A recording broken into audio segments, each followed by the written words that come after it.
Hey guys, tonight we're taking a journey back in time, far from the polished halls of modern politics and the relatively transparent workings of contemporary power.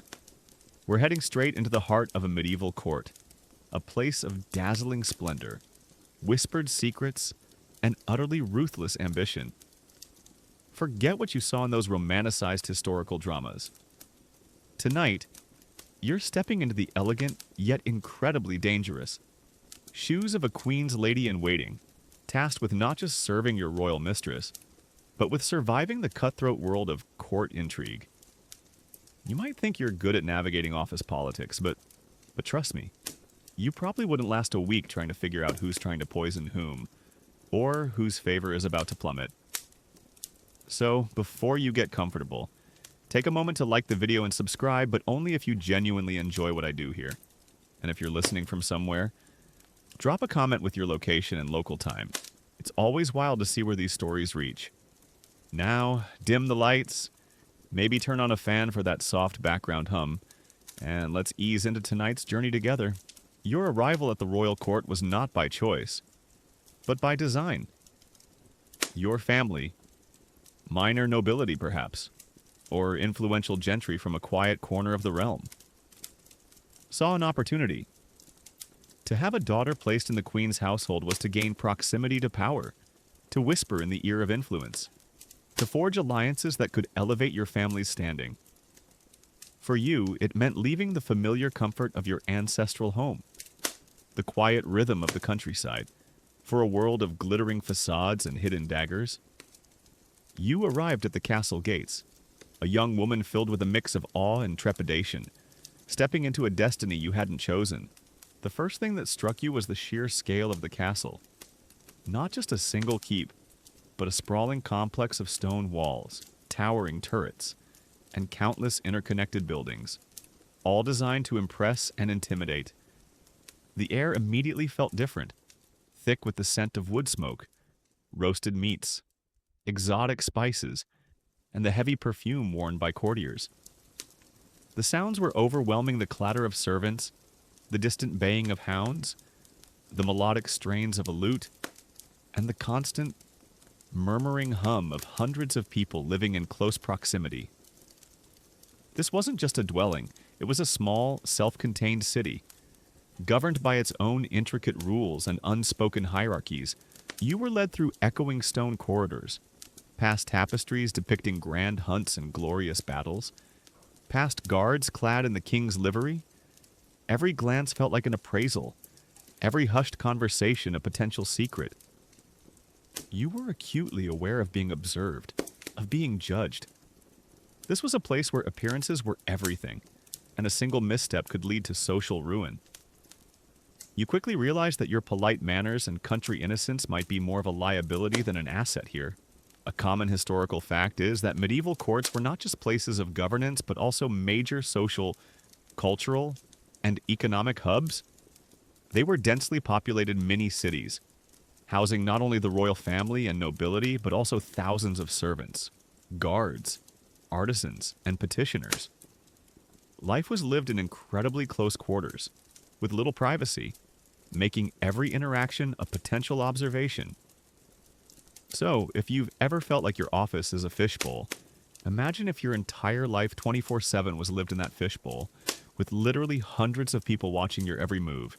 Your quarters, though far grander than anything you'd known at home, were still a stark reminder of your position. You shared a chamber, perhaps with one or two other ladies, in a wing dedicated to the queen's household. The room was cold, lit only by candles, its stone walls often damp. But it was here, in these shared spaces, that you began to learn the true, unsettling nature of court life. The whispers in the dark, the veiled comments, the subtle shifts in alliances. These were your first lessons in the art of survival. An obscure detail about the hierarchy within a medieval queen's household is the existence of very specific ranks and duties among the ladies-in-waiting. There wasn't just a generic lady. You might be a maid of honor unmarried, a lady of the bedchamber, assisting with dressing and personal care, or a lady of the privy chamber responsible for more intimate and confidential duties. Each rank brought different levels of access to the queen, different responsibilities, and different opportunities and dangers for political influence. It's like having a highly stratified corporate ladder, but instead of senior associate, your title is keeper of the royal stockings. And it actually matters a lot. Your immediate duty was to the queen. She was your sun, your moon, your entire universe. Her moods, her whims, her daily routines dictated your existence. You assisted her with her elaborate toilette, from dressing in layers of heavy fabrics to styling her hair, a process that could take hours. You served her meals, attended her prayers, accompanied her on walks in the castle gardens, and sat patiently during endless hours of embroidery or reading. Your life revolved around her, a constant, quiet presence, always attentive, always ready to anticipate her needs. A major academic debate among historians of medieval courts concerns the actual influence and political agency of medieval queens. While often seen as secondary figures, it's debated how much power they truly wielded through their households, patronage networks, and direct influence on their husbands or sons. Were they mere pawns in political marriages, or were they crucial players in the intricate game of court intrigue, utilizing their ladies-in-waiting as eyes and ears? It's like wondering if the CEO's spouse is just a trophy wife or secretly running the entire company from behind the scenes. This constant proximity to the queen was both your greatest asset and your gravest vulnerability. You heard snippets of conversations, witnessed hushed meetings, and observed the subtle glances exchanged between powerful figures. You learned to distinguish genuine alliances from fleeting interests, to recognize the signs of a rising star or a falling favorite. Your ears and eyes became your most potent weapons, constantly gathering intelligence, piecing together the intricate puzzles of court politics. The court was a hotbed of gossip and rumor. Every gesture, every whispered word, every choice of attire was scrutinized, analyzed, and reinterpreted. A favor granted to one nobleman could signal a shift in power. A perceived slight could ignite a bitter rivalry. You quickly learned that what was left unsaid was often more important than what was openly declared. The air crackled with unspoken tension, with hidden agendas, with the constant maneuvering for advantage. You were always on display, always performing. Your demeanor had to be impeccable, your politeness unwavering, your composure absolute. You learned to smile when you felt fear, to nod when you wished to object, to listen intently while revealing nothing of your own thoughts. Every interaction was a delicate dance, a performance where a single false step could lead to ruin. It was a constant exercise in emotional suppression, wearing a mask of serene composure even when your insides churned with anxiety. The very concept of privacy was alien. Your shared chambers, the constant presence of other servants, the open nature of court life, all meant that you were rarely, if ever, truly alone. Every conversation could be overheard, every letter intercepted, every personal habit noted and perhaps used against you. You learned to guard your thoughts, to choose your words with extreme care, and to trust almost no one. As the days turned into weeks, you began to shed your youthful naivete. The dazzling splendor of the court, its rich fabrics, its glittering jewels, its elaborate feasts, seemed less like a fairy tale and more like a thin veneer over a dark, churning abyss. You saw the envy in courtiers' eyes, the calculating smiles, the subtle poison of whispered words. You realized that survival here depended not just on loyalty to the queen, but on a keen understanding of human nature, a ruthless ability to read people, and an unwavering commitment to self-preservation. And as the last rays of sunlight faded from the castle windows, casting long, menacing shadows across the tapestried walls, you would finally retire to your shared chamber. The distant sounds of the court, still alive with whispers and laughter, would filter through the thin walls. You would lie on your pallet, your mind racing, replaying the day's interactions, trying to discern truth from deception, friend from foe.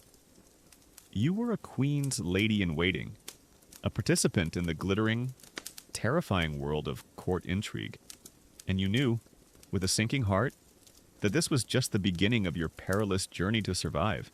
The glittering facade of the medieval court, the constant hum of hushed conversations, and the overwhelming scent of perfume and ambition were your new reality. You had begun to understand that survival here hinged not just on your impeccable manners or your diligent service to the queen, but on a far more subtle yet utterly crucial skill, the art of gathering information and recognizing the hidden dangers lurking beneath every polite smile. Your ears became your most potent weapon.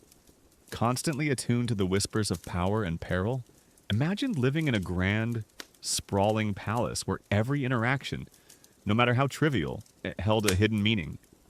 There were no news channels, no social media feeds, no instant updates. Information was the true currency, and it flowed through intricate, often invisible channels. Your days were spent in constant observation. You watched the subtle glances exchanged between courtiers during a royal feast, the sudden hushing of voices when a powerful lord entered a room, the careful phrasing of compliments, and the even more careful avoidance of certain topics. Every nuance, every flicker of emotion was a piece of the puzzle you were constantly assembling. It's like living in a giant, opulent spy network, where everyone is a potential agent, and your job is to figure out who's on which side before they even know it. Your position as a lady-in-waiting granted you unparalleled access to the very heart of the court. You were present during the Queen's private audiences, assisting her as she received visitors, often overhearing snippets of conversations about state affairs, foreign alliances, or simmering domestic rebellions. You were in the Queen's bedchamber, a supposed sanctuary where she might confide in you, or discuss sensitive matters with trusted advisors. This proximity to the highest levels of power meant you were constantly exposed to vital intelligence. If you only knew how to listen. A common historical fact is that ladies-in-waiting, especially those in positions of close personal service to queens or high-ranking noblewomen, were privy to an immense amount of confidential information due to their constant proximity to their mistresses. They often served as informal conduits of information, both intentionally and unintentionally, making them invaluable, if sometimes overlooked. Players in court politics. So, if you've ever been the assistant who accidentally overheard your boss's most sensitive phone call, imagine if that call involved treason, and your continued existence depended on how you handled that information. The trick was not just hearing, but interpreting. A seemingly casual comment about the king's health from a court physician might be a subtle hint of a succession crisis brewing. A seemingly innocent exchange between two noble families could signal a clandestine alliance being forged. You learn to read between the lines, to discern the unspoken meanings, to connect disparate pieces of information into a coherent, often disturbing picture. Your mind became a complex web of deductions, constantly sifting through the dross of daily chatter for the gold of genuine intelligence. An obscure detail about medieval court communication is the reliance on private messengers and coded language in letters, especially for sensitive political matters. Ladies-in-waiting, often literate and trusted, might sometimes be tasked with delivering or even helping to decipher these messages, placing them directly in the path of dangerous secrets.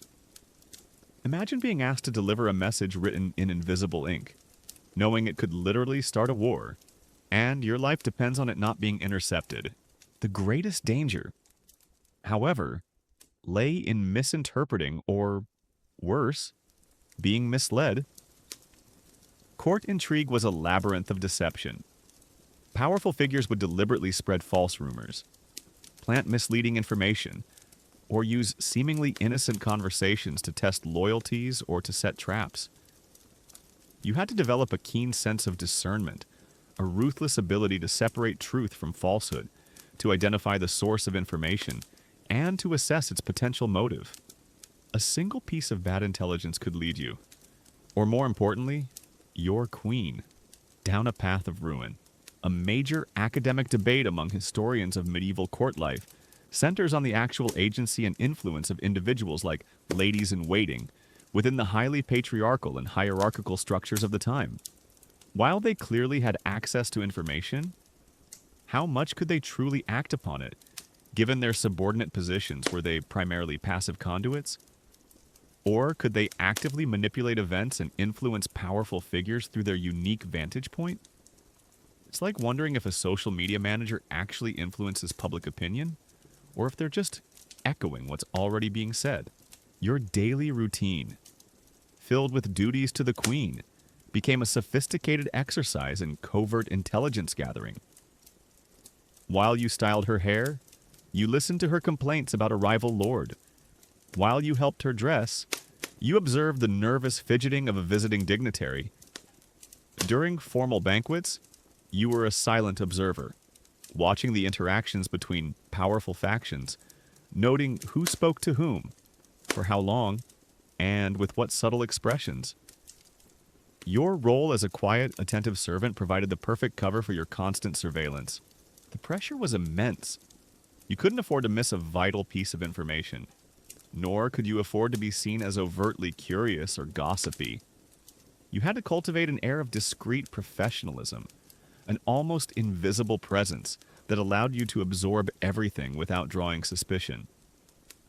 This required an immense amount of self-control, a constant suppression of your own reactions, and a masterly ability to maintain an impassive expression, even when you overheard something truly shocking. The court grapevine was your informal network. You learned to distinguish reliable sources from unreliable ones, to cultivate alliances with other servants, with lesser courtiers, with anyone who might offer a snippet of valuable information. You exchanged polite pleasantries, shared trivial gossip, all while subtly probing for deeper currents, for hidden meanings. This was a complex, dangerous dance, where trust was a rare commodity and betrayal a constant threat. The stakes were incredibly high. A failed assassination plot, a sudden shift in alliances, a looming rebellion. These were the real dangers that swirled beneath the glittering surface of court life. And you, with your carefully gathered intelligence, might be the only one who saw the storm brewing before it broke. Your understanding of court politics could be the difference between the queen's survival and her downfall, and by extension, your own. The very atmosphere of the court was charged with this unspoken tension. Every smile felt like a shield, every compliment a potential trap. You learned to trust your gut instincts, to pay attention to the subtle cues that words alone could not convey. The flicker of fear in a noble's eyes, the tightening of a jaw, the sudden pallor on a face. These were the unspoken languages of court intrigue, and you became fluent in them. Your days were a constant test of your wit, your perception, and your ability to remain calm under pressure. You were playing a game of chess on a grand scale where the pieces were human lives, and the board was the entire realm. Your ability to gather information, to understand the intricate web of power and betrayal, was your key to survival. And as the last rays of sunlight faded from the castle windows, casting long, menacing shadows across the tapestried walls, you would finally retire to your shared chamber.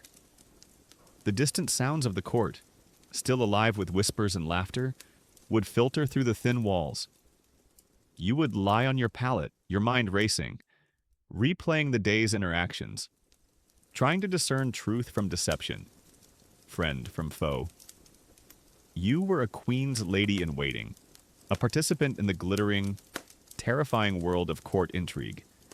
And you knew, with a sinking heart, that this was just the beginning of your perilous journey to survive through information.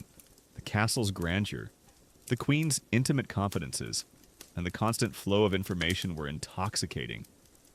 Yet you quickly learned that this glittering world was also a treacherous one. Beyond simply gathering intelligence, your very survival as a lady-in-waiting depended on a far more nuanced, incredibly demanding skill, mastering the social dance of court intrigue. Navigating a treacherous ballroom filled with hidden traps and veiled threats.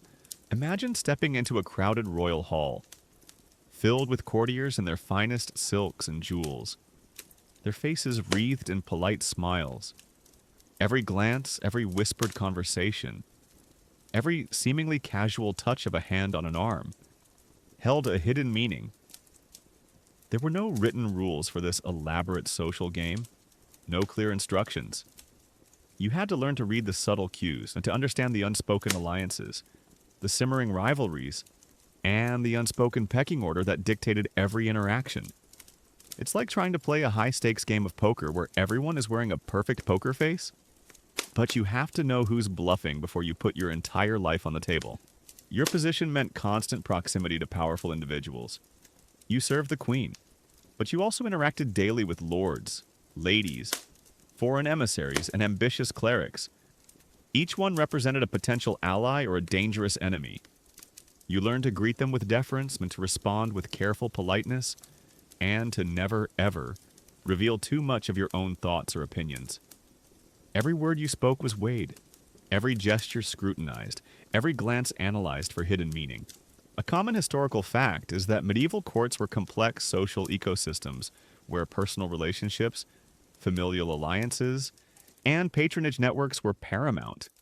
Social interactions were highly formalized, with strict rules of etiquette and hierarchy, but beneath this polished surface, constant maneuvering for power and influence took place. Navigating these social dynamics was crucial for survival and advancement, as missteps could lead to social ostracism or political ruin. So, if you've ever had to work in an office where who you had lunch with determined your career path, imagine if that office was an entire kingdom. The court was a hotbed of gossip and rumor, a constant, circulating current of whispers that could elevate or destroy a reputation in a single day. A seemingly innocent comment about a lady's new gown could be a veiled insult about her family's finances. A casual observation about a lord's hunting prowess might conceal a rumor of his disloyalty. You quickly learned that what was left unsaid was often more potent than what was openly declared. Your ears became attuned to the nuances of gossip, discerning truth from malicious fabrication. An obscure detail about medieval court gossip is the role of jesters and minstrels. While seemingly mere entertainers, these figures often had unparalleled access to all levels of court society and, through their songs, jokes, and seemingly harmless observations, could subtly spread rumors, convey coded messages, or even mock powerful figures with relative impunity. Learning to decipher their seemingly innocent performances could offer vital insights into the court's true undercurrents. It's like trying to get reliable information from a stand-up comedian who only tells jokes about your boss's secret meetings. Your skill in reading people became your greatest asset. You learned to discern genuine sincerity from false flattery, true friendship from calculating opportunism. You watched the subtle shifts in body language, the fleeting glances, the forced smiles that masked deep-seated animosity. You understood that few people at court were truly trustworthy, and that alliances were often fleeting, based on convenience rather than loyalty. This constant psychological analysis was mentally exhausting, a perpetual state of vigilance. A major academic debate among historians of medieval court life is the degree to which individuals, particularly women, were able to exercise agency and influence within such highly structured and often patriarchal environments. While ostensibly bound by etiquette and rank, it's debated how much they could manipulate social norms, forge informal networks, and subtly exert power through their relationships and access to information, effectively playing the Game of Thrones from behind the scenes. It's like wondering if the office manager actually runs the company, even though they're not officially the CEO. The challenge of maintaining an impeccable reputation was constant. A single misstep, a perceived impropriety, and could be seized upon by rivals and amplified into a scandal. You had to be careful with your words, your associations, even your gaze. Too much attention from a handsome knight could lead to rumors of impropriety. Too little attention to a powerful lady could be seen as a slight. You walked a perpetual tightrope, balancing decorum with the need for subtle influence. You learned the art of discretion, the secrets you overheard, the confidences shared by the queen. The observations you made, they had to be guarded fiercely. A leaked secret, even if unintentional, could have devastating consequences. Not just for others, but for your own position in life. You developed a mental vault, a place where sensitive information was locked away, never to be revealed, no matter the pressure or temptation. The court was also a place of fierce competition. Every lady-in-waiting, every minor courtier, was vying for the queen's favor, for a better position, for a more advantageous marriage. You learned to navigate this subtle rivalry, to cultivate useful friendships, and to avoid dangerous enemies. You understood that even your supposed friends could become rivals in the brutal pursuit of power, and that a polite smile could conceal the sharpest of daggers. The sheer superficiality of court life was also draining. So much time was spent on appearances, on elaborate rituals, on polite pleasantries that masked deep animosities. Genuine connection, honest conversation, and true intimacy were rare commodities, often sacrificed at the altar of political maneuvering. You learned to wear a mask, to perform your role flawlessly, even as your inner self longed for genuine human warmth. The art of flattery, subtle and well-placed, became a survival skill.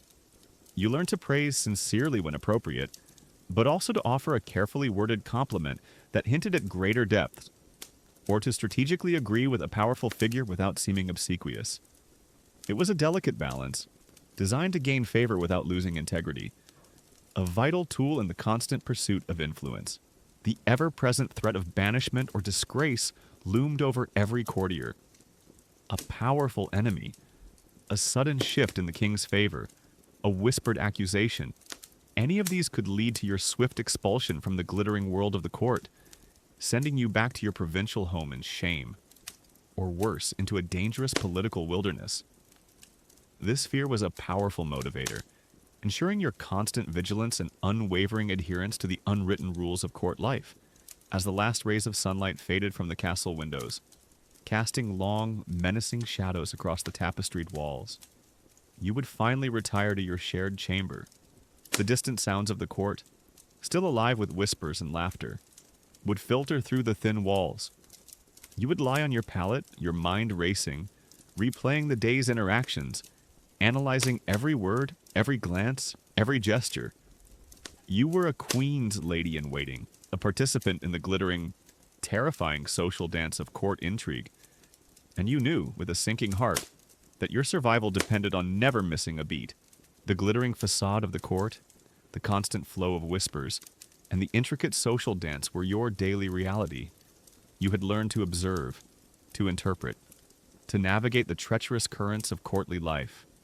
Yet, for all your newfound cunning, there was no guaranteed safety. The court was a place where fortunes could turn on a dime, where yesterday's favorite could become tomorrow's outcast, and where a crucial lesson in survival often came at a chilling cost, witnessing the spectacular downfall of a fellow courtier. Imagine a courtier, perhaps a handsome young knight, a witty lady, or an influential scholar who had recently basked in the king's favor. They were seen everywhere, their laughter echoing through the halls, their advice seemingly sought, their star undeniably on the rise. You might have envied their position, or perhaps with your growing cynicism, you saw the precariousness of their elevated status. And then, almost imperceptibly at first, a subtle shift in the winds of power. A colder glance from the king, a less eager smile from the queen, a sudden hushing of whispers when their name was mentioned. It's like watching a reality show contestant who has just declared the winner, only to see them suddenly, and inexplicably, start losing all their sponsors. You know something is up, but you don't know what, or why. The signals of disgrace were often subtle, almost imperceptible to an untrained eye. A noble might be subtly excluded from a private hunting party, or their invitation to a royal feast might accidentally be lost. A jester's seemingly innocent joke about their character could spread like wildfire, eroding their reputation. You learn to read these veiled slights, these unspoken condemnations, understanding that they were the first tremors of a looming political earthquake. A common historical fact is that medieval courts were notoriously fickle places, and a courtier's favor could rise and fall with astonishing speed, often for reasons that seemed trivial or arbitrary. Disgrace could be brought about by a perceived insult to the monarch, a political miscalculation, involvement in a scandal, or simply falling out of favor due to the machinations of rivals. The system rarely offered formal appeals or clear reasons for a fall from grace. So, if you've ever been quiet quit from a job without any explanation, imagine if that job was tied to your entire social standing and safety. Then came the more overt signs. The once favored courtier might find their pleas for royal audience repeatedly denied. Their servants might be dismissed, their personal guard reduced. Their fine clothing, once a symbol of status, might now seem ironically grand against the backdrop of their declining fortunes. The whispers, which had previously been subtle, would now grow louder, more malicious, openly speculating about their disgrace, their past mistakes, or the machinations of their enemies. An obscure detail about a courtier's fall from grace is the immediate financial impact. When a favorite lost royal favor, their source of patronage, gifts, and sometimes even their income could vanish overnight. This could quickly lead to financial ruin, as their lavish court lifestyle was often dependent on these royal disbursements, illustrating how deeply their social standing was tied to economic viability. It's like being suddenly fired from a high-paying job, but you also immediately lose your house, car, and all your credit cards stop working with no severance. Your position, as a lady-in-waiting, gave you a front-row seat to these brutal dramas. You might have seen the courtier's face, pale and strained, as they desperately tried to regain favor, their attempts met with cold indifference or veiled contempt. You might have witnessed their despair, their growing desperation as their world slowly unraveled. And through it all, you had to remain impassive, showing no overt sympathy, no public sign of recognition, lest you be tainted by their association. This was a chilling lesson in self-preservation through detachment. A major academic debate among historians of medieval court systems concerns the role of moral lessons in these public disgraces. Were the downfalls of courtiers primarily a demonstration of the monarch's absolute power and a warning against disloyalty? Or were they often the result of genuine political maneuvering and power struggles among competing factions? Some scholars argue that the public nature of these falls served a didactic purpose, reinforcing courtly virtues and punishing vices. Others suggest they were more about consolidating power and eliminating rivals, regardless of any moral failings. It's like wondering if a public firing is truly about accountability, or just about sending a message to everyone else. The lessons you absorbed from these downfalls were invaluable. Etched into your mind with chilling clarity, you learned the fatal missteps. Overconfidence. The favored courtier might have grown too bold, too vocal, mistaking the king's favor for true power, forgetting their subordinate position. You learned to remain humble, to never mistake access for authority, open rivalry. They might have engaged in overt public disputes with powerful enemies, drawing unnecessary attention and making clear who their adversaries were. You learned to cultivate alliances subtly, to keep your enemies guessing, to fight your battles in the shadows, misreading the mood. They might have continued to press their advantage when the political winds had shifted, failing to recognize the subtle signals of their impending disgrace. You learned to constantly assess the political climate, to adapt your behavior to the changing tides of favor. Lack of discretion. Perhaps they gossiped too freely, revealed too many secrets, or failed to guard their own reputation. You learned to keep your counsel, to trust no one, and to present an unblemished public facade. Dependence on a single patron. Their entire fortune might have been tied to one powerful individual. When that individual's favor waned, theirs plummeted with it. You learned the importance of diversifying your connections, cultivating relationships across different factions, hedging your bets against the inevitable shifts in power. The ultimate consequence of such a downfall was often banishment from court, a terrifying fate that could mean ruin for a noble family dependent on royal patronage. You would see them leave, their faces etched with despair, their once vibrant presence reduced to a memory. Sometimes it was worse imprisonment, or even a forced marriage to a lesser noble in a distant province, a form of living death that stripped them of all power and influence.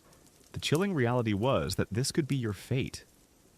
You, too, walked a tightrope, constantly aware that your every action, every word, could be scrutinized, judged, and used against you. The knowledge that such a swift, brutal downfall was possible for anyone, even the seemingly most secure light, fostered a deep-seated paranoia, a constant state of vigilance that never truly allowed you to relax. The experience of witnessing a courtier's disgrace was a stark, vivid demonstration of the true nature of court power. It was capricious, absolute, and often merciless.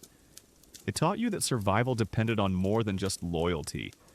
It required a ruthless pragmatism, a keen understanding of human ambition, and an unwavering commitment to navigating the treacherous waters of power dynamics with extreme caution. It was a lesson learned not through books, but through observation, through the very real and public suffering of others. As the sun dipped below the castle battlements, casting long, menacing shadows across the tapestried walls, you would retire to your shared chamber. The distant sounds of the court, still alive with whispers and laughter, would filter through the thin walls. You would lie on your pallet, your mind racing, replaying the day's interactions, analyzing every word, every glance, every gesture. The image of the fallen courtier, their face etched with despair, would haunt your thoughts. A constant, chilling reminder of the brutal lessons learned in the cutthroat world of court intrigue. The chilling spectacle of a courtier's downfall, the rapid descent from favor to disgrace, served as a stark and terrifying lesson. But even when the obvious threats were managed, when your loyalty to the queen seemed unwavering, and your discretion absolute, there was a more insidious, pervasive danger lurking in every shadowed corridor and whispered conversation, the venomous bite of gossip and malicious rumor. Your reputation, your very social currency, hung by a thread, constantly threatened by the unseen currents of courtly slander. Imagine a sudden, subtle chill in the air when you enter a room. Conversations hush. Eyes flick towards you, then quickly away. There's a nervous cough, a forced smile. You feel it immediately, the subtle, unsettling shift that tells you you are the subject of the latest, most potent whispers. Someone, somewhere, has spun a tale. A subtle insinuation. A half-truth designed to chip away at your standing, to taint your name, to cast a shadow over your impeccable service to the queen. It's like discovering that someone at work has started a vicious rumor about you. But instead of just affecting your job, it could genuinely impact your safety, your marriage prospects, and your family's reputation for generations. The accusations could be anything. Perhaps a false rumor of impropriety with a knight, designed to ruin your marriage prospects, or a subtle suggestion of disloyalty to the queen, a dangerous accusation that could lead to much graver consequences. Maybe a fabricated story about your family's debts or a dubious ancestor, undermining your social standing. The beauty of court gossip was its insidious nature. It didn't need to be true to be damaging, it just needed to be plausible, repeated often enough, and believed by the right people. A common historical fact is that medieval courts were rife with gossip and slander, which served as powerful informal tools for political maneuvering and social control. A person's reputation was paramount, as it determined their standing, their alliances, and their access to royal favor. Malicious rumors, once spread, were incredibly difficult to refute in a society without formal libel laws or widespread verifiable information, making individuals highly vulnerable to character assassination. So, if you've ever dealt with internet trolls spreading fake news, imagine if those trolls were powerful nobles, and their fake news could ruin your entire life. Your first instinct might be to confront the rumor directly, to loudly deny the falsehoods, to clear your name with passionate indignation. But you quickly learned that this was often the worst possible strategy. Denying a rumor too vehemently could inadvertently draw more attention to it, lending it more credence. It could make you appear defensive, even guilty, in the eyes of those who sought to believe the worst. You learned that the art of self-preservation in this context was often about subtlety and strategic silence. An obscure detail about medieval rumor control in courts involved the careful use of counter-gossip or strategically placed information. Instead of direct denial, a courtier might subtly spread a different, more favorable, or distracting rumor about themselves, or even about their rivals to shift attention or cast doubt on the original slander. It required immense social intelligence and a nuanced understanding of how information truly circulated within the court's informal networks. It's like trying to win a public relations war, but your only tools are whispered conversations and very, very subtle hints dropped in crowded rooms. You had to become a master of reputation management. This involved cultivating strong, visible alliances with powerful and reputable figures at court, ensuring that their good standing cast a protective shadow over you. It meant being seen in the right company, attending the right events, and always maintaining an impeccable public facade of piety, loyalty, and virtue. Your daily life became a carefully choreographed performance, designed to reinforce your image and dispel any insidious whispers. A significant academic debate among historians of medieval court culture concerns the actual power of rumor and social shame versus formal legal accusations. While some scholars emphasize the devastating effects of slander and public disgrace, others point to instances where powerful individuals could ride out such storms, suggesting that reputation, while important, was not always the sole determinant of one's fate. This leads to questions about the precise mechanisms through which gossip translated into real political or social consequences. It's like wondering if celebrity gossip truly impacts a politician's career, or if it's just distracting noise that eventually fades. The emotional toll of this constant threat was immense. You were perpetually on edge, always monitoring the subtle shifts in atmosphere, the fleeting expressions on faces, the tone of whispered conversations. You felt a constant, low-level anxiety, a deep-seated paranoia that someone, somewhere, was always plotting to undermine you, to ruin your good name. It was an exhausting existence, leaving you drained and weary, even when no direct threat materialized. You learned the art of disarming charm, a well-placed compliment, a genuine smile, a display of effortless wit. These could subtly counter a negative rumor, disarming potential detractors and winning over hesitant allies. You had to be personable, approachable, and always outwardly gracious, even to those you suspected of harboring ill intent. This was a psychological battle, fought with smiles and carefully chosen words, where your demeanor was your primary weapon. The vulnerability of women at court was particularly acute in this regard.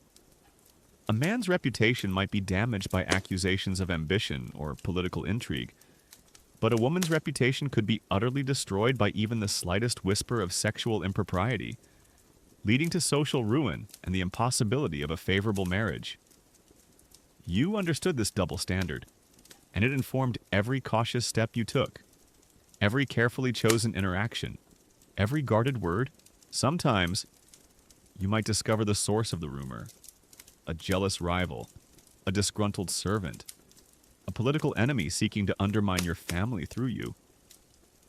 The realization could be chilling, confirming your worst suspicions and revealing the ruthless ambition that festered beneath the court's polite surface. But even then, direct confrontation was often unwise, the best revenge. You learned was often subtle, indirect, and aimed at undermining the slanderer's own reputation in kind. The lack of recourse against slander was a maddening frustration. There was no formal court where you could sue for defamation, no public retraction that would clear your name. Once a rumor took root, it clung to you like a persistent shadow, shaping perceptions, influencing decisions, and constantly threatening to undermine your standing. Your only defense was your own consistent behavior, your unwavering loyalty to the Queen, and the careful cultivation of a network of trustworthy allies who would speak in your defense. As the sun dipped below the castle battlements, casting long, menacing shadows across the tapestried walls, you would finally retire to your shared chamber. The distant sounds of the court, still alive with whispers and laughter, would filter through the thin walls. You would lie on your pallet, your mind racing, replaying the day's interactions, analyzing every word, every glance, every gesture. The insidious presence of gossip, the chilling reminder of how easily a life could be ruined by a few whispered words, would haunt your thoughts. A constant, unsettling reminder of the precarious dance of survival in the medieval court, the subtle slights, the venomous whispers, and the constant dance around the pitfalls of reputation were draining. Yet, beneath the glittering veneer of courtly life lay a deeper, far more perilous realm, the dangerous world of royal secrets.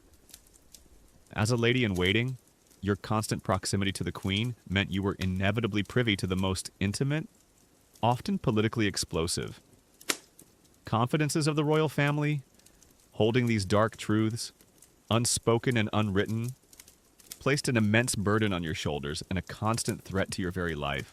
Imagine being present when the queen, her face drawn with worry, confides a deep marital discord with the king, a tension that could destabilize the entire realm. Or perhaps you overhear a hushed conversation about a clandestine political alliance with a foreign power, one that could incite war if revealed prematurely. These weren't mere whispers. These were state secrets, matters of life and death for kingdoms, and you, a mere lady-in-waiting, were now their unwitting custodian. It's like being an intern who accidentally stumbles upon top-secret government documents, but instead of just getting fired, you might mysteriously disappear. The burden of these secrets was immense. You couldn't speak of them. Not to anyone.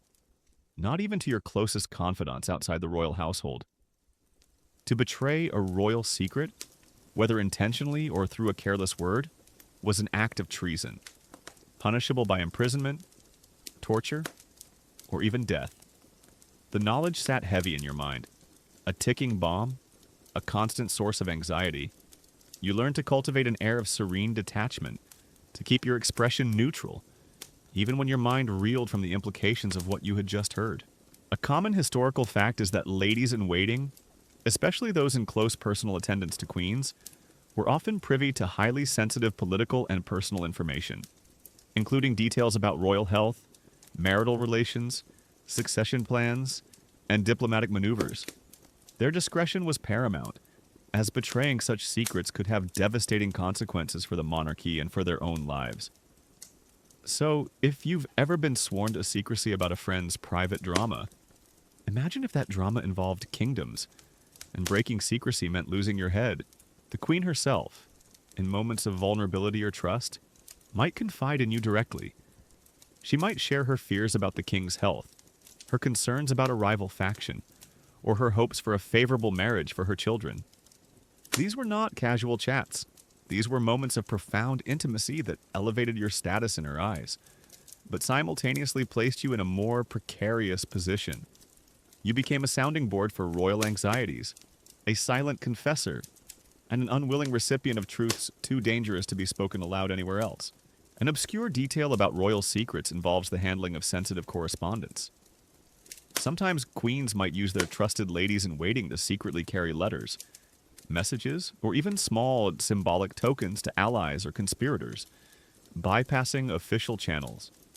This would place the lady-in-waiting in direct contact with potentially dangerous political networks, making them active, albeit covert, participants in royal intrigue. It's like being a personal assistant who has to deliver a top-secret message that could overthrow the government, and your only disguise is a very elegant dress. The weight of this knowledge could be isolating. You were a part of the intimate circle, a holder of secrets that few others knew, yet you could not discuss them. This created a barrier between you and the rest of the court, a silent burden that separated you from even your closest colleagues. You learned to live with the profound solitude of secrets, carrying the burden alone, always aware of the dangerous information you possessed. A significant academic debate among historians of medieval queenship concerns the extent to which queens actively used their ladies-in-waiting as intelligence gatherers and confidants for political maneuvering. While often seen as domestic figures, some scholars argue that queens strategically cultivated these close relationships to build their own informal power networks and influence court politics, leveraging their unique access to information and personal trust.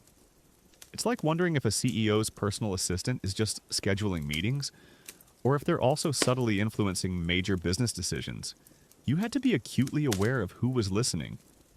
The walls of the castle had ears, and servants often proved to be the most effective spies. Every conversation, even seemingly private ones, carried the risk of being overheard, twisted, and reported to rival factions. You learned to speak in veiled terms, to use coded language, or to only discuss truly sensitive matters in the most secure and private of settings, and even then, with a profound sense of caution. The fear of inadvertent betrayal was almost as great as the fear of deliberate treason. A casual remark made in exhaustion, a slip of the tongue after a glass of wine, a moment of unguarded honesty. Any of these could accidentally reveal a secret, leading to devastating consequences. You were constantly on guard, policing your own words, your own expressions, ensuring that nothing, absolutely nothing, escaped your lips that could compromise the queen or yourself. The secrets themselves ranged from the truly momentous, like a planned invasion or a clandestine marriage negotiation, to the intensely personal and scandalous. Perhaps you learned of the king's illicit affairs, or a royal family member's hidden illness, or a dark secret from the queen's own past.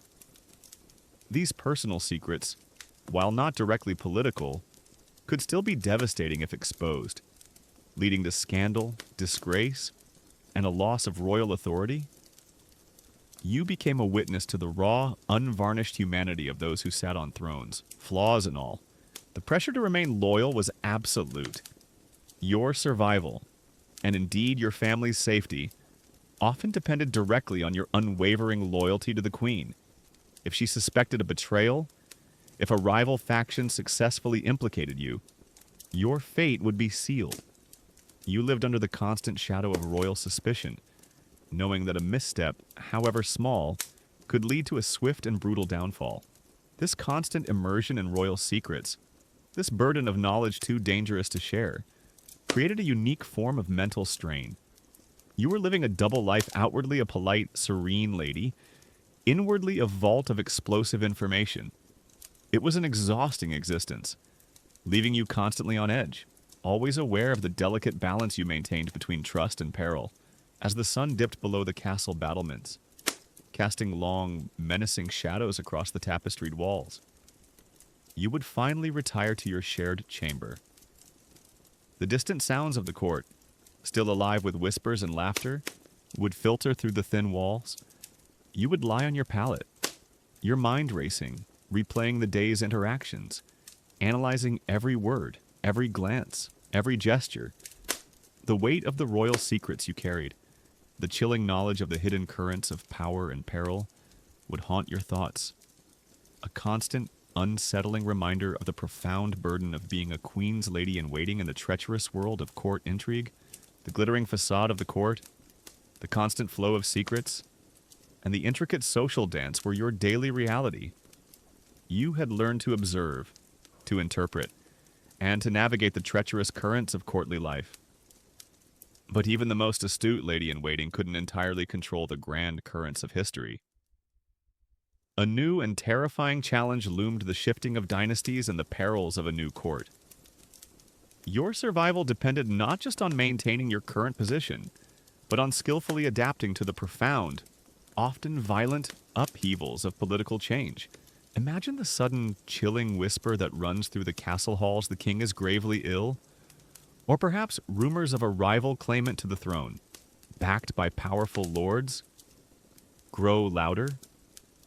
The atmosphere in the court would instantly shift from a simmering tension to an almost palpable dread. Faces would become guarded, conversations would drop to urgent whispers, and courtiers would discreetly begin to maneuver, calculating their allegiances, trying to predict the direction of the wind. Your immediate concern would be the queen, your mistress.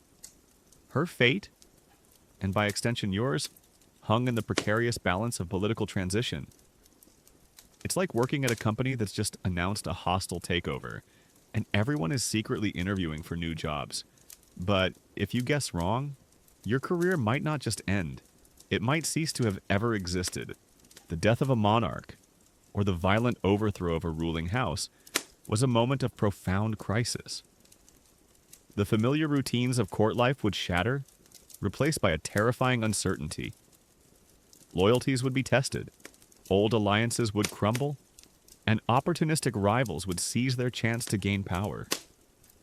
You would witness the desperate scramble, the open declarations of allegiance to new masters, and the swift, brutal punishment of those who chose the wrong side, or clung too long to a fading star.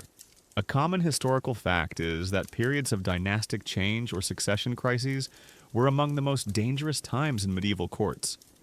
Courtiers, who relied on royal favor for their positions and livelihoods, faced immense pressure to align themselves with the winning side. Choosing incorrectly could lead to loss of property, imprisonment, or even execution, as new monarchs often sought to eliminate potential threats and reward their loyal supporters.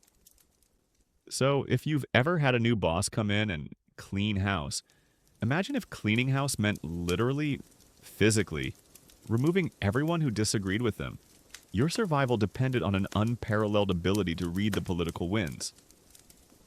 You had to understand the intricate power dynamics to discern which faction was truly ascendant, which claimant had the most widespread support, and which alliances were genuinely strong versus merely superficial.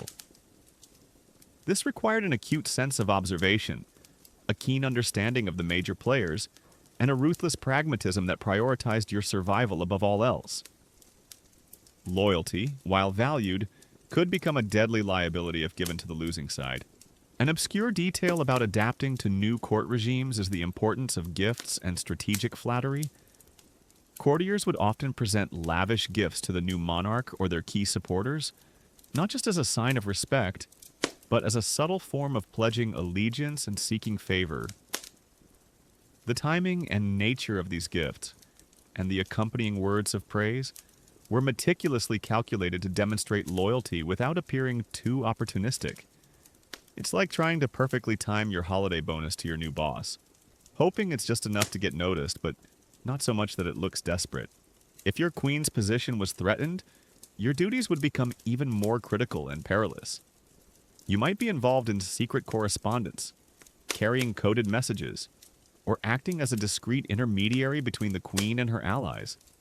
You would be a vital cog in her desperate struggle to maintain power, placing you at the heart of dangerous conspiracies and plots. Your life would be constantly at risk, a pawn in a high-stakes Game of Thrones where the consequences of failure were absolute. A significant academic debate among historians of medieval court politics concerns the extent to which individual courtiers, particularly those in subordinate roles, could truly influence or survive periods of intense dynastic upheaval. While some narratives focus on the grand players kings, queens, powerful lords, it's debated how much agency individuals like ladies-in-waiting had to navigate these changes through their own choices and networks, rather than simply being swept along by larger forces. It's like wondering if a middle manager can actually survive a major corporate merger through sheer cunning, or if they're ultimately just at the mercy of the executives. When a new monarch finally ascended the throne, or a new dynastic family took power, the entire court underwent a radical transformation. Old faces would disappear, banished or imprisoned. New figures loyal to the triumphant faction that would arrive, eager to claim their rewards and consolidate their power. The atmosphere would be a strange mix of cautious celebration and lingering fear, a constant tension as the new order established itself. Your challenge then was to adapt. Your impeccable manners, your discretion, and your ability to serve were still important. But you also had to learn the new unspoken rules, the new allegiances, the new favored courtiers. You might be reassigned to a new queen, perhaps a foreign princess brought in to solidify a new political alliance.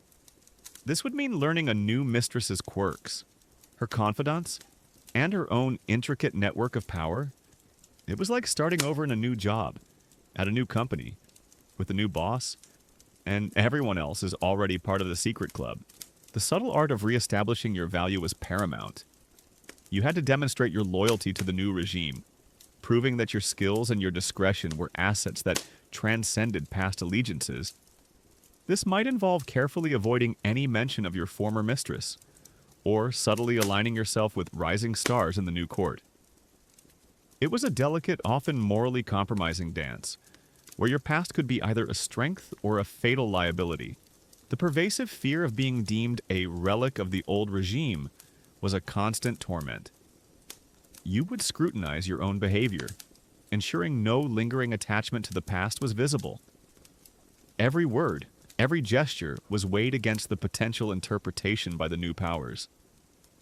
You cultivated a quiet efficiency, an almost invisible presence, hoping to avoid drawing any negative attention. The shift could also mean a change in the court's cultural atmosphere. A new queen might bring different customs, different fashions, different expectations of her ladies. You would have to quickly learn and adapt, mastering new protocols, adopting new styles, demonstrating your flexibility and your willingness to integrate fully into the new order. This constant need for adaptation was mentally exhausting. A perpetual state of learning and relearning the rules of survival, this period of dynastic change was a crucible, testing your resilience, your adaptability, and your unwavering commitment to self-preservation.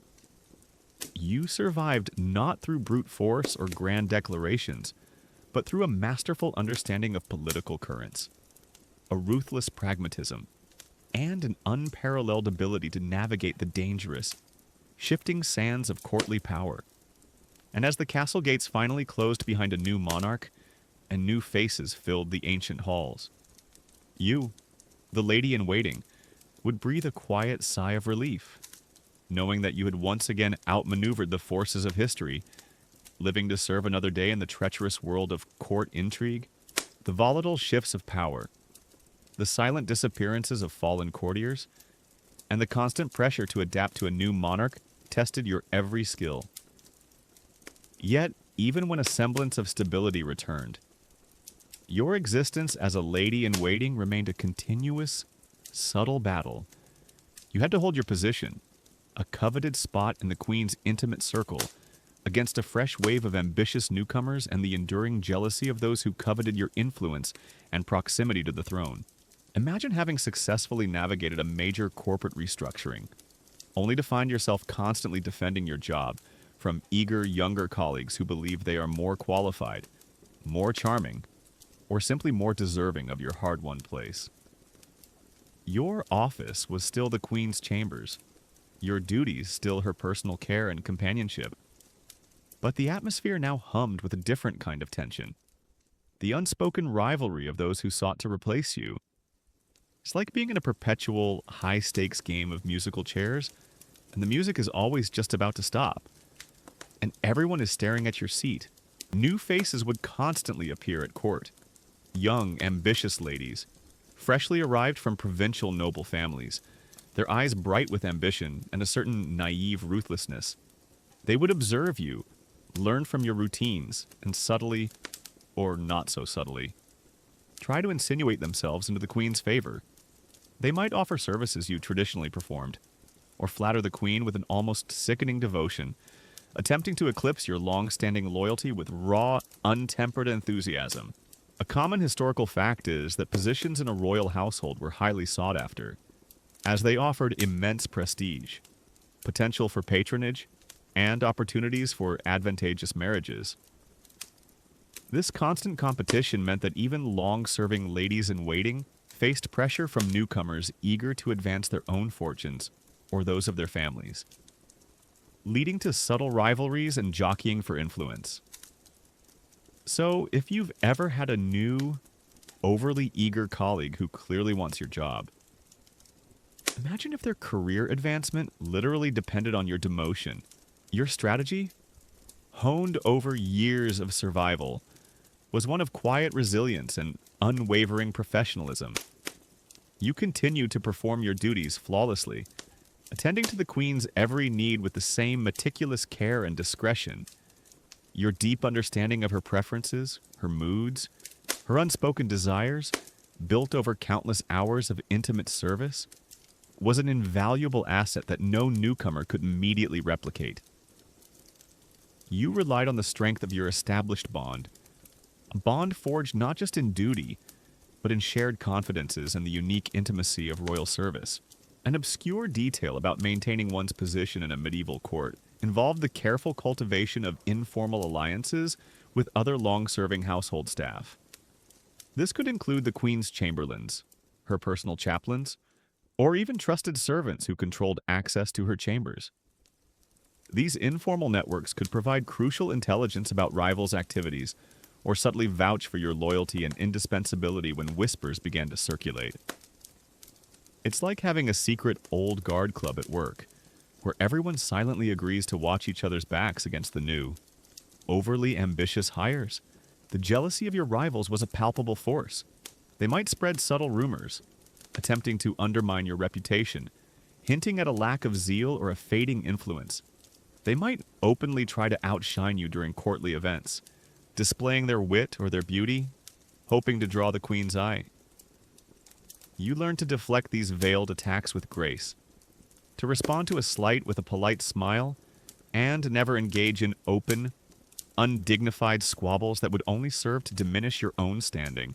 A significant academic debate among historians of medieval court life concerns the precise dynamics of competition among ladies-in-waiting. Was it primarily a cutthroat environment driven by individual ambition?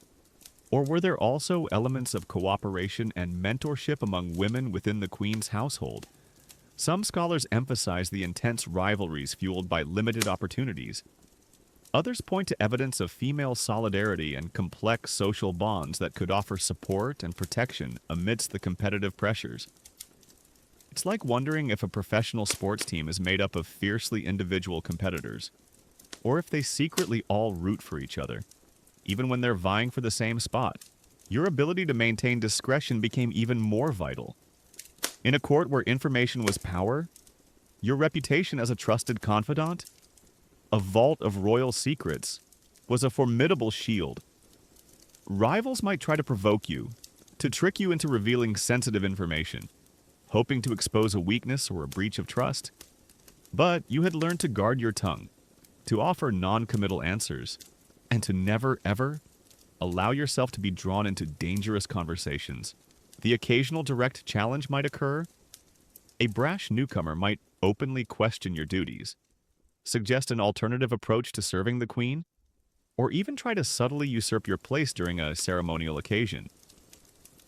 In these moments, you had to assert your seniority, your experience, and the Queen's implicit trust, often with a calm, understated authority that conveyed your established position without resorting to petty arguments. Your quiet confidence, born of years of dedicated service, that was your most effective weapon. You understood that your longevity in this position was itself a testament to your skill. Many who entered the court with bright ambitions quickly flamed out, unable to navigate its treacherous waters. Your continued presence, your unwavering service to the Queen through various political upheavals, was a powerful, unspoken statement of your competence and resilience. You were a survivor, and that earned you a different kind of respect. The emotional toll of constant vigilance was immense. You could never truly relax, never fully drop your guard. The subtle competition, the unspoken resentments, the constant need to protect your position, it all created a pervasive, low-level stress that wore down your spirit. You were always aware of the eyes on you, of the whispers, of the ambition that simmered just beneath the surface of courtly politeness. The Queen's continued favor was your ultimate security. You tirelessly cultivated your relationship with her, ensuring her comfort, anticipating her needs, and offering discreet counsel when asked. Your quiet devotion, your unwavering presence through her own trials and triumphs, solidified your unique place in her heart and her household. This bond, more than any external protection, was your true shield against the constant machinations of the court. As the sun dipped below the castle battlements, casting long, menacing shadows across the tapestried walls, you would finally retire to your shared chamber, The distant sounds of the court, still alive with whispers and laughter, would filter through the thin walls. You would lie on your pallet, your mind racing, replaying the day's interactions, analyzing every word, every glance, every gesture.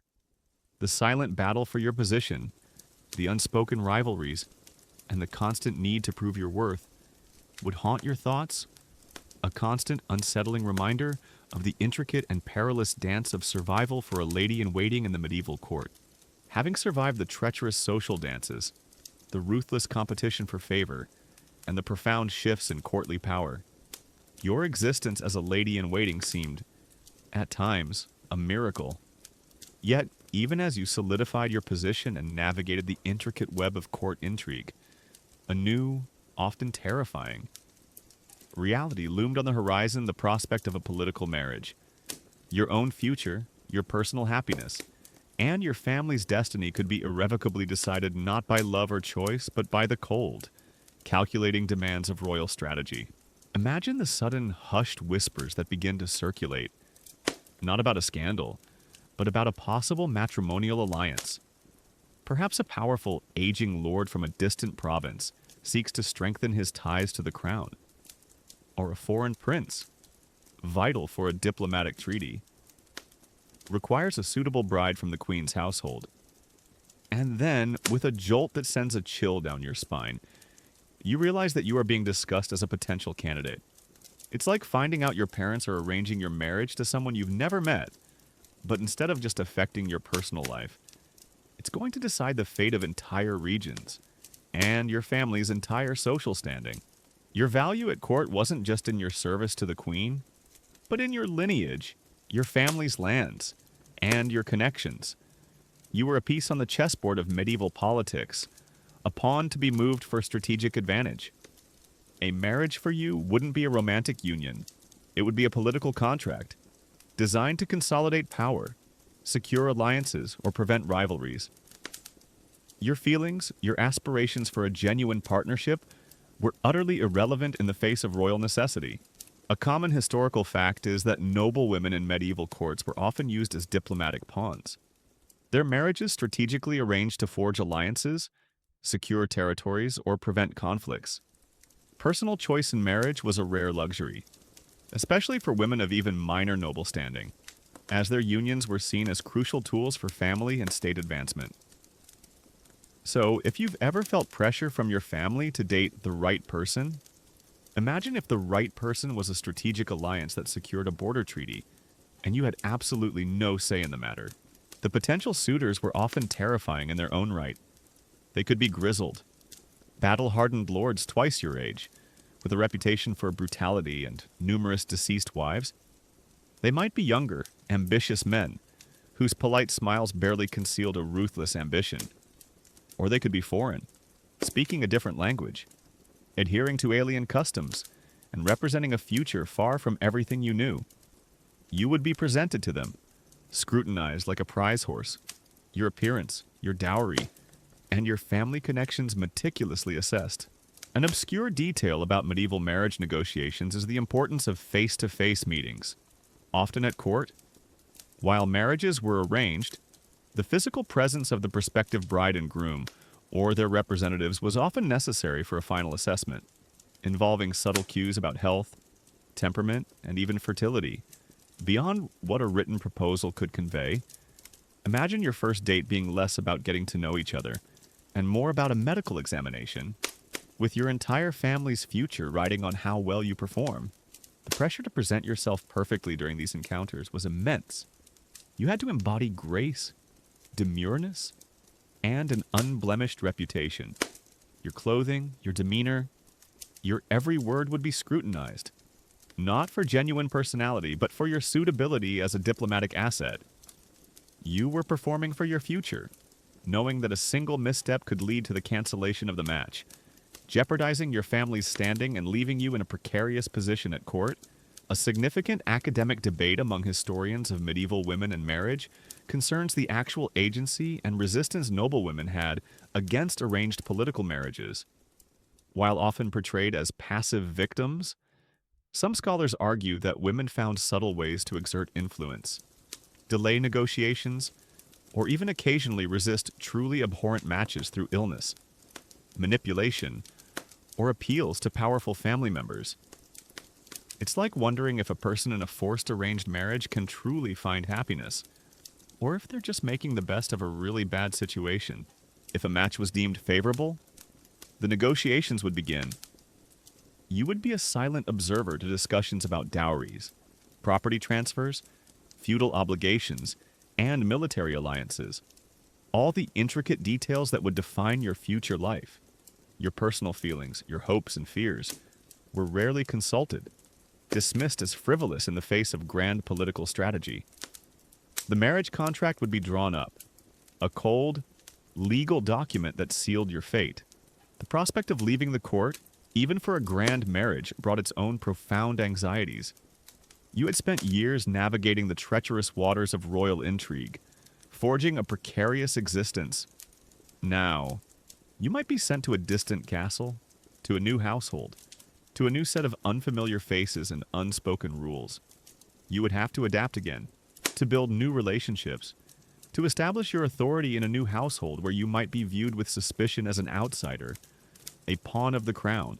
The weight of your family's expectations would also press down on you. They had invested years in your placement at court, hoping for a grand alliance. You carried the burden of their hopes, knowing that your marriage was not just about you, but about the elevation of your entire lineage. Your personal happiness was secondary to the greater good of your family's advancement. Sometimes, a promising match might fall through due to shifting political winds, the death of a key player, or a sudden change in alliances. The relief would be immense, a reprieve from a terrifying fate, but it would also be short-lived. You knew that another match would inevitably be sought, another suitor considered, another round of terrifying scrutiny. Your status as a marriageable commodity was a constant, unsettling reality. The potential for unhappiness in these political marriages was immense. You might find yourself bound to a man you did not love, who might be unkind, brutal, or simply indifferent.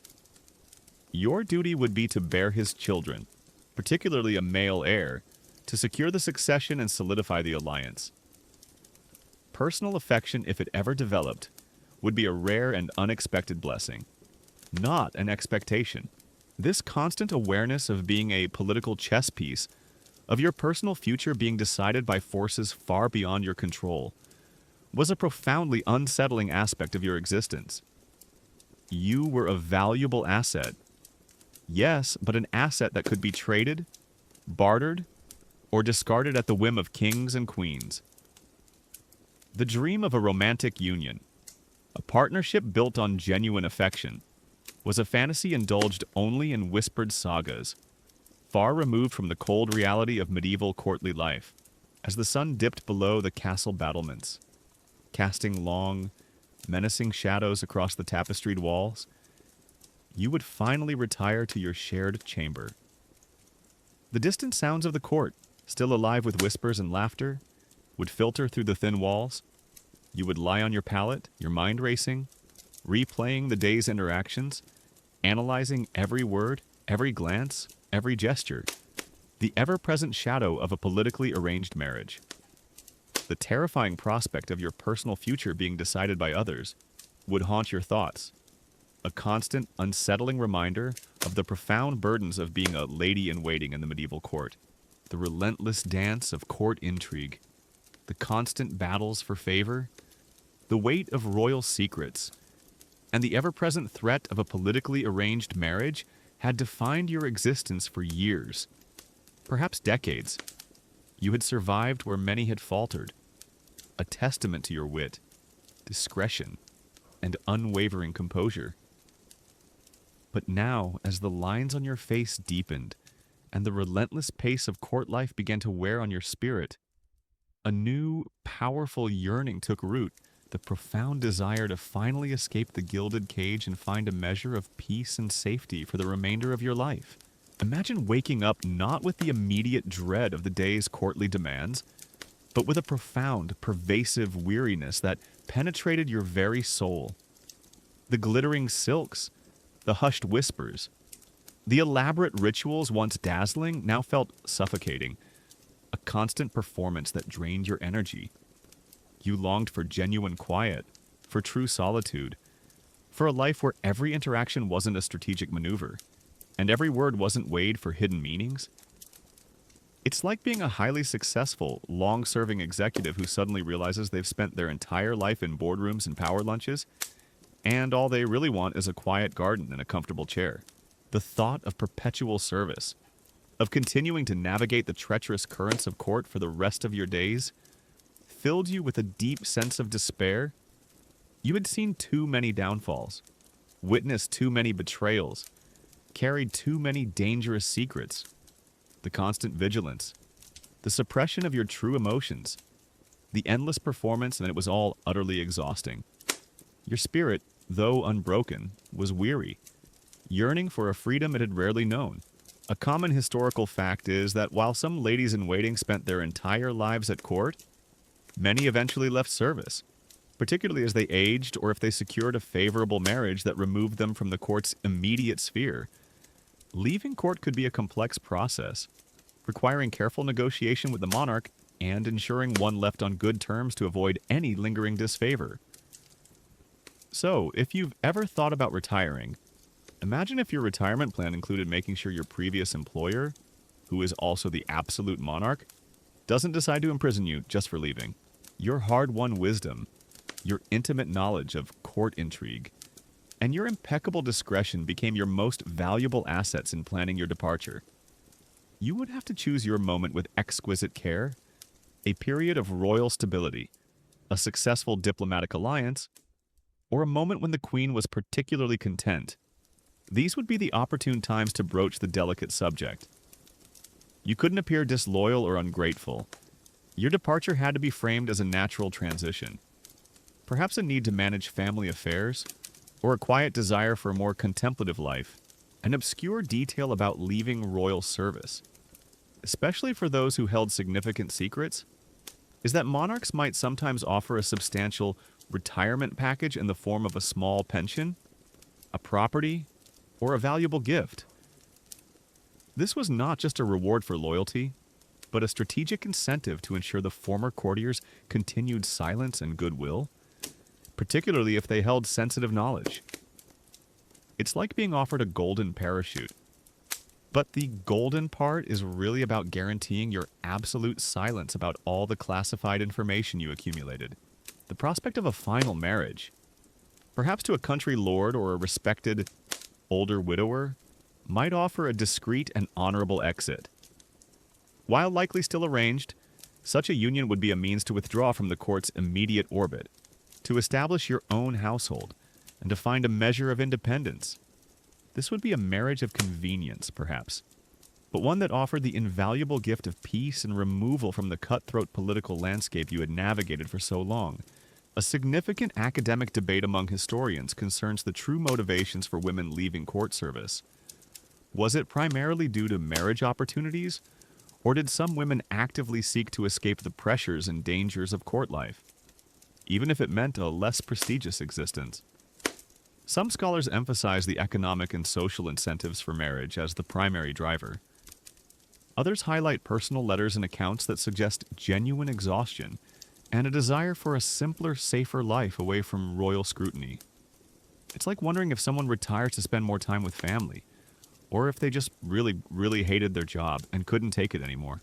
The joy of potentially escaping the court was mixed with a profound trepidation. You had spent so much of your life within its walls, its rhythms, its dangers. The outside world, particularly the quiet provincial life you might return to, now felt alien, almost frightening. You were accustomed to the constant vigilance, the subtle deceptions, the intricate social dances, adapting to a world where words meant what they said, where life was lived openly, would itself be a challenge. You were a survivor of the gilded cage, but the cage had, in many ways, shaped you. Your final interactions with the queen would be poignant. A formal farewell, a solemn exchange of thanks, perhaps a small personal gift that symbolized her enduring trust. You would look into her eyes, seeing the complex mix of power, loneliness, and burden that was her royal fate. And you would know that you were leaving a life of immense privilege, but also immense peril. A world you had mastered, but one that had taken a piece of your soul. The journey away from the castle gates, perhaps by carriage or on horseback, would be filled with a strange mixture of profound relief and lingering sadness. The towering walls, once imposing, now seemed to recede, fading into the landscape, shrinking into a symbol of a life you were leaving behind. The sounds of the court, the smells of its opulent halls, would slowly give way to the simpler, more comforting sensations of the countryside, the rustle of leaves, the distant lowing of cattle, the scent of fresh earth. You would settle into your new life, perhaps overseeing a modest estate, managing a household, or simply enjoying the quiet companionship of a chosen few. The memories of court intrigue would remain, haunting your dreams occasionally, perhaps sparking a knowing glance when you overheard a bit of local gossip. But the immediate threat, the constant pressure, the pervasive fear, those would finally recede, replaced by a profound, if sometimes melancholic, peace. Your survival was a testament to your inner strength, your intelligence, and your unwavering composure. You had navigated a labyrinth of ambition and betrayal, walked among snakes, and emerged, perhaps scarred, but alive. Your life as a lady-in-waiting was a constant, exhausting battle. But you had won the ultimate victory, the freedom to choose your own end, to finally escape the golden cage and find a measure of peace in a world that, for the first time in a very long time, felt truly safe. And so we come to the end of this risky journey, an intimate look into the dangerous life of a medieval courtesan. As you curl up in your warm bed, surrounded by silence and safety, imagine the whispers of power, the hidden threats, and the pressure to maintain a flawless reputation. It is a life that requires constant vigilance, quiet resilience, and great sacrifice to survive. Now, let the images of glittering robes, cunning smiles, and heavy royal secrets fade from your mind. Feel the comfort of your home, the ease of uncritical conversation, and the peace of a life unseen. Everything is fine. You are safe. Now you can truly find peace, undisturbed by the echoes of a distant but enchanting past. Wishing you a deep and peaceful sleep.